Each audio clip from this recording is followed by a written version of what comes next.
झाला नाही तर गावामधून भ्रष्टाचार किती केलाय.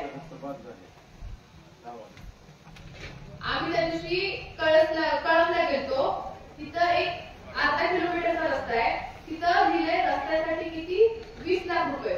फक्त खड्डे बुजवायला 20 लाख रुपये लागतात का?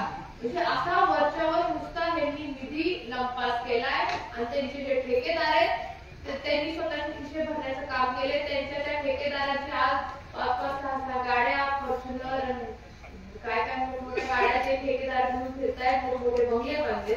इंदापूर तालुक्यातील मात्र गोरगरीब जनता ही ह्या पूर्ण गोष्टीला आता खूप ग्रस्त झालेली आहे.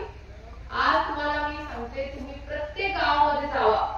इतका आक्रोश आहे या विद्यमान लोकप्रतिनिधींच्या विरोधात. कारण त्यांनी सरासर इंदापूर तालुक्यातील जनतेला फसवलंय आणि दुसरं काही केलेलं नाहीये. नुसतं यायचं, गोड बोलायचं, हो करतो म्हणायचं, तुमच्याला म्हणायचं, नंतर काही सुद्धा नाही. एका तुम्हाला सांगते, आपल्या गावामध्ये एका युवकाला तर नोकरी लावली तर आम्हाला प्रश्न येतो. आज आपल्या आपल्या गावामधून सर्वंगी कारखान्यावरती असतील, शिवाजी एज्युकेशनवर असेल, इंदापूर शिक्षण प्रसारक मंडळाच्या मार्फत नोकरी लागले. मी परवा दिवशी माहिती घेत होती, बारामती रोहित दादांच्या कारखान्यामध्ये सुद्धा मला वाटतं एकूण एक 30-40 पेक्षा जास्त युवकांना तिथं आज नोकरीचं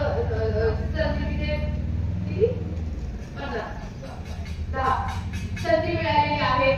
आज मला सांगा, हे विद्यमान लोकप्रतिनिधी आहेत त्यांनी एका आपल्या गावामध्ये पाण्याची टपरी तर टाकली आहे का? म्हणजे कुठला विकास केलाय, कुणाला पोहोचवताय? बरं, आता तालुक्यात जनता बी खूप हुशार आहे. प्रत्येकाकडे मोबाईल आहे, प्रत्येकाकडे व्हॉट्सअप आहे, प्रत्येकाकडे सोशल मीडिया आहे. आज मला सांगा, खोटं बोलून किती बोलावं माणसाने? त्याला कुठं काय मर्यादा काय आहे का नाही? पण प्रत्येकाला आज माहितीये.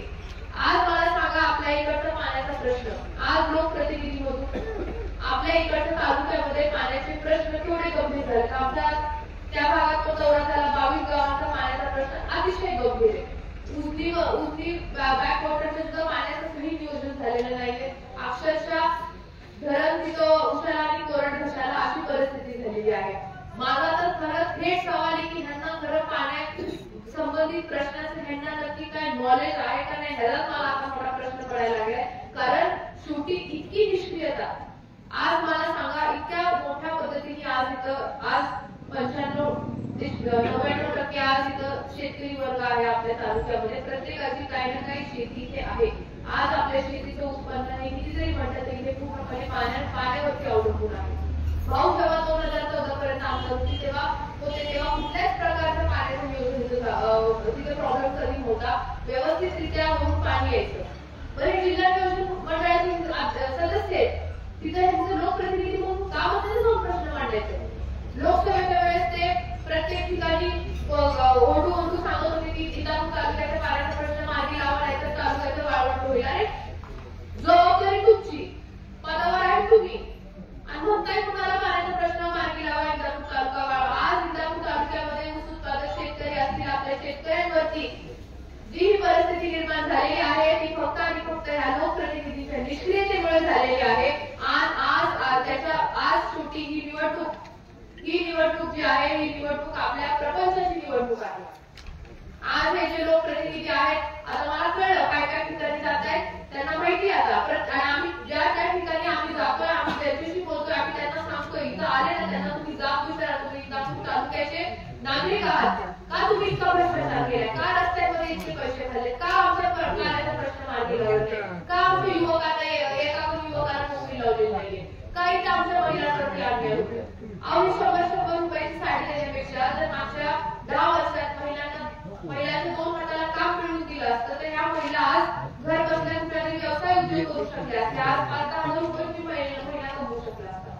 काय करायची ती साडी घेऊन? 5 दिवस साडी घाला, 8 दिवस घाला. साडीनी काय मावशी आपल्या घर प्रपंच चालणार आहे का?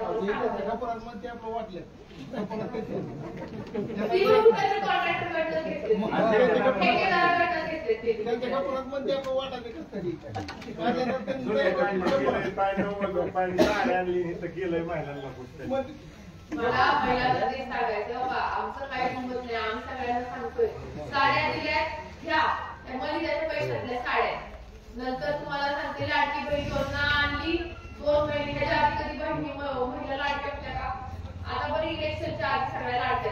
हे मुख्यमंत्री झाल्यावर लाडकी बहीण आणायला पाहिजे ती मग खरी किंमत होती. मग की आता इलेक्शन कुठे आणली इलेक्शनच्या धावपळीत पळापळीत ताई आपोआप फाडा ताई उत्पन्नाचं दाखला द्या. किती लक्षात आहे ना भाऊंनी दिलाय की टाकी ना भाऊंची लोक आहेत ना भाऊंच इथे मामांनी फक्त या मंदिरासाठी काय दिलं एवढं सांगा गावाला. गावासाठीच काय दिलंय हा मोठा प्रश्न आहे. मग ऐका ना ही पण भाऊंचंच आहे टाकी पण भाऊंचीच आहे ब्लॉक पण भाऊंचंच आहे त्यांनीच दिले शाळा पण भाऊंचीच केलेली.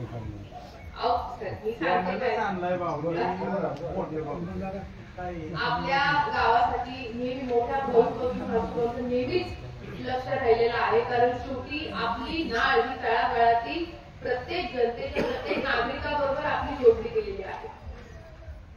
ह्या लोकप्रतिनिधींकडनं जी फसवणूक तालुक्याची झालेली आहे आता त्यांना मला वाटत नाही कुणाला पण तोंड दाखवण्याची त्यांची परिस्थिती राहिलेली आहे.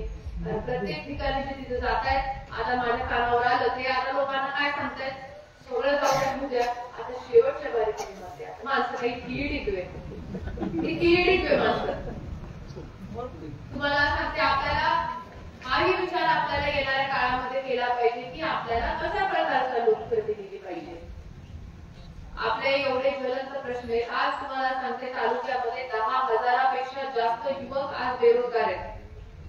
आज प्रत्येक गावात आम्ही जातोय ते तिथे विचारतोय आम्हाला तिथे नोकरीचे अर्ज देतात. म्हणलं काय नाही म्हणले 10 वर्ष झालं म्हणले एक बी नोकरी नाही काय नाही. ह्या पोरांची लग्न व्हायचं अवघड झाले त्यांना मुली नाही नाहीत तुम्ही. ही एवढी गंभीर परिस्थिती आपल्या तालुक्याची आज झालेली आहे. अहो तुम्हाला सांगते आपल्या तालुक्याचं काय वैभव होतं. आज इंदापूर तालुक्याचं नाव हे अख्ख्या महाराष्ट्रामध्ये नाव लौकिक करायचं काम जर कोणी केलं असेल तर ते आपल्या हर्षभाऊंनी केलेले. आणि आज 10 वर्षात काय परिस्थिती झाली. परिस्थिती तिथे झाली पण वैयक्तिक आपल्याला किती नुकसान झालंय मला सांगा बरं. आपलं 10 वर्षापूर्वीचं उत्पन्न आणि आजचं आपलं उत्पन्न आज या महागाईचं सरकार आहे. किती महागाई वाढली. आज दिवाळी करायची म्हणजे आपल्याला तर काय 5-10 हजाराच्या आकृती कधी व्हायची. तेलाचा डबा 2200 दिला आणि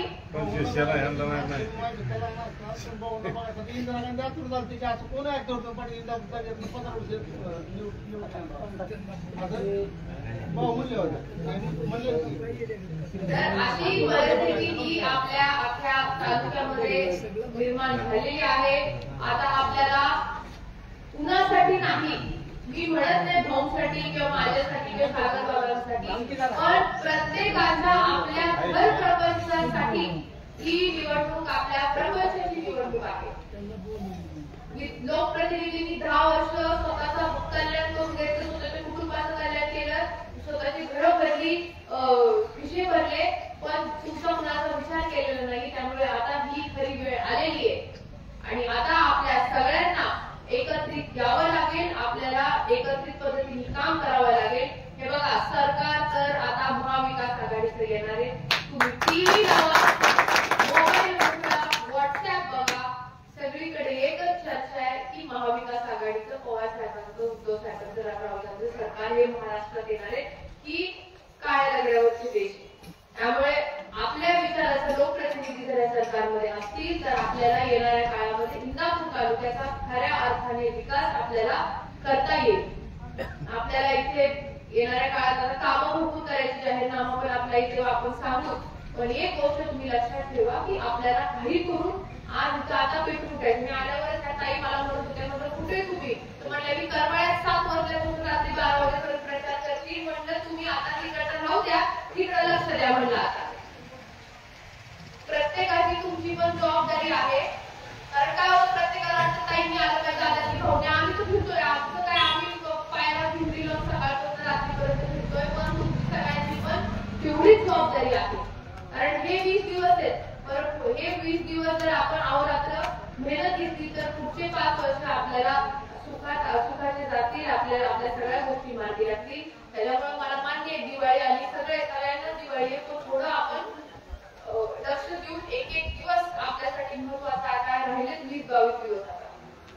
त्याच्यामुळे आपल्याला सगळ्यांनी ही निवडणूक अतिशय लक्षपूर्वक घेणं महत्वाचं आहे. या निष्क्रिय लोकप्रतिनिधींना त्यांना जागा दाखवण्याची वेळ आलेली आहे, त्यांना जाब विचारण्याची वेळ आलेली आहे आणि आपल्यावरती जो झालेला अन्याय आहे त्याच्या विरोधात आता आवाज उठवण्याची ही खरी वेळ आलेली आहे. मला विश्वास आहे की अकोले गावामधून येणाऱ्या काळामध्ये आता पवार साहेबांसारखं मोठं मोठं नेतृत्व त्यांच्या पक्षामधून आपल्याला त्यांनी तिकीट जाहीर केलं, आपण फॉर्म भरलाय, आपण त्यांच्या मार्गदर्शनाखाली या निवडणुकीला सामोरे जाणार आहोत. परवाच माझं रोहित दादांशी पण बोलणं झालं. दादा म्हटले मी पण तालुक्यामध्ये 1-3-4 सभा घेणार आहे. तेव्हा पण आपल्याकडे आता पूर्ण बारामती आयोजचे पण आपल्याकडे त्याचं खूप मोठ्या प्रमाणात सहकार्य आपल्याला असणारे, कर्मयोगी कारखान्याचे सगळ्यांचे सहकार्य असणारे. आता मागच्या 5-6 दिवसापूर्वीच भाऊंनी तालुक्यातील आपल्या सगळ्यांची दिवाळी गोड केलेली आहे. आपल्याला 200 रुपये अधिक दर पण कर्मयोगी असे महिला भीमासाठी जाहीर केलाय. दिवाळी पगार बोनस सगळं हे अकाउंटला पण वजा झालेलं आहे. त्यामुळे निश्चित पद्धतीने आपली दिवाळी गोड करण्याचं काम हे भूमी केलेलं आहे. आता आपली पण एक जबाबदारी आहे. एक दिवस महत्वाचा, फक्त 20 दिवस, त्यानंतर आपल्या पुढच्या 5 वर्षानंतर सुखात व्यवस्थित चांगल्या पद्धतीने आपले असतील. त्यामुळे तुतारी वाजवणारा माणूस हे आपलं चिन्ह आहे. 20 तारखेला मतदान आहे. एक मत आपल्या सगळ्यांच्या दृष्टिकोनातून महत्वाचं आहे. जसं ग्रामपंचायत निवडणुकीला आपण सामोरे जातो तसंच निवडणुकीला तसंच विधानसभेच्या निवडणुकीला आपल्याला सामोरे जायचंय. त्यामुळे तुतारी वाजवणारा माणूस हे चिन्हासमोरील बटन दाबून भाऊंना प्रचंड बहुमताने विजय करा आणि या निष्क्रिय एवढी आपल्या जनसंवाद यात्रेच्या निमित्ताने आपल्या सगळ्यांना मी विनंती करते. रामकृष्ण हरी, रामकृष्ण हरी. राज्यातील महत्त्वाच्या आणि आपल्या भागातील ताज्या बातम्या पाहण्यासाठी आजच आमच्या विश्व 24 न्यूज चॅनलला यूट्यूबवर सबस्क्राईब करा आणि बेल आयकॉन प्रेस करा.